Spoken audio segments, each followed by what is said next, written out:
Você sabe o que vai causar as pessoas quando souberem da verdade? Acho que a maioria não vai querer saber a verdade. Eu quero. Começa a enxergar além da ilusão, a prisão começa a ruir. É nesse momento que os guardiões da mentira reagem com força.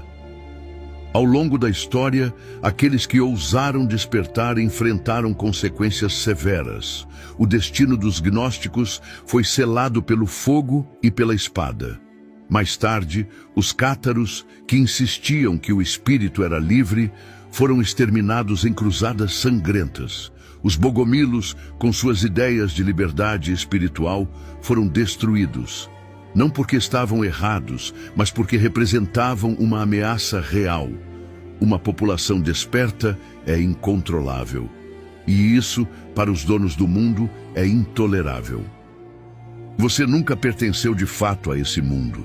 Ele foi moldado para torná-lo obediente, mas o que se esforçaram tanto para esconder é que essa prisão só funciona se você acreditar nela.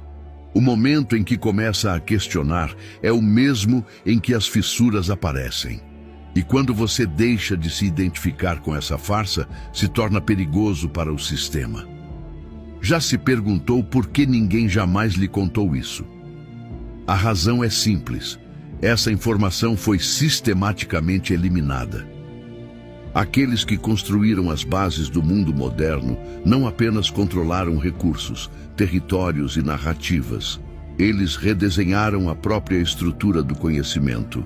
Escolheram o que seria lembrado e o que seria apagado, e tudo o que pudesse libertar a mente humana foi enterrado.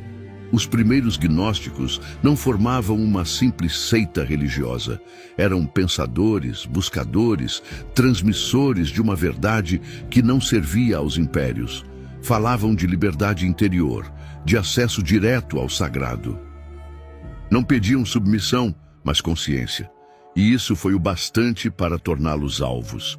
No ano 325, durante o Concílio de Nicéia, a espiritualidade foi institucionalizada. Aquilo que antes era um caminho pessoal de conexão foi transformado em doutrina estatal.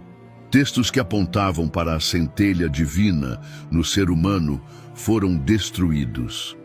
Evangelhos como os de Tomé, Maria e Judas foram considerados ameaças.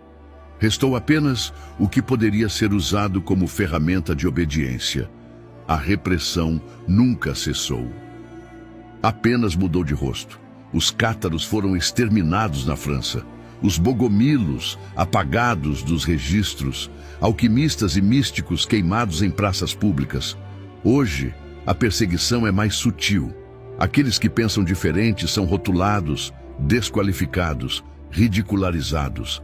A mensagem é a mesma: não pense, apenas aceite, mas a verdade não desapareceu.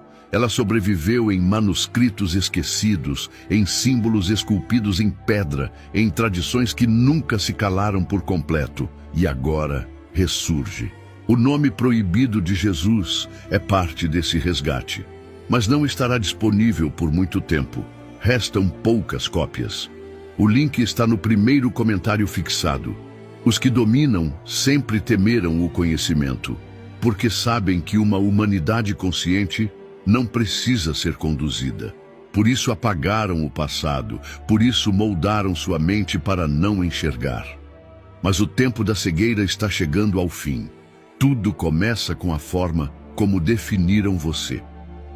Antes mesmo de aprender a falar, já haviam estabelecido sua identidade, deram-lhe um nome, atribuíram um país, uma religião, um gênero, uma origem, e disseram: é isso que você é.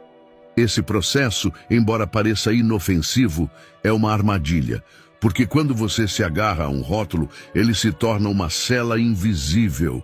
E foi exatamente assim que moldaram sua percepção, fazendo-o acreditar que é o que disseram ser. Mas observe com atenção, você não é o nome que aparece em documentos. Não é a profissão que exerce, nem seu corpo, nem suas ideias políticas, nem os bens que possui. Esses são elementos temporários, papéis que você foi induzido a representar. O que existe por trás de tudo isso é algo infinitamente mais amplo, consciência em estado puro. E o esforço para impedir que você perceba isso foi cuidadosamente orquestrado. A limitação não para na identidade. Seus sentidos, embora valiosos, também foram utilizados como grades. Visão, audição, tato, olfato e paladar se tornaram as únicas janelas pelas quais você aprendeu a reconhecer o mundo. A experiência sensorial foi tratada como a única forma válida de realidade. Tudo que foge disso passou a ser visto como delírio ou fantasia. Mas isso contradiz o que civilizações antigas, exploradores da consciência e até mesmo a ciência moderna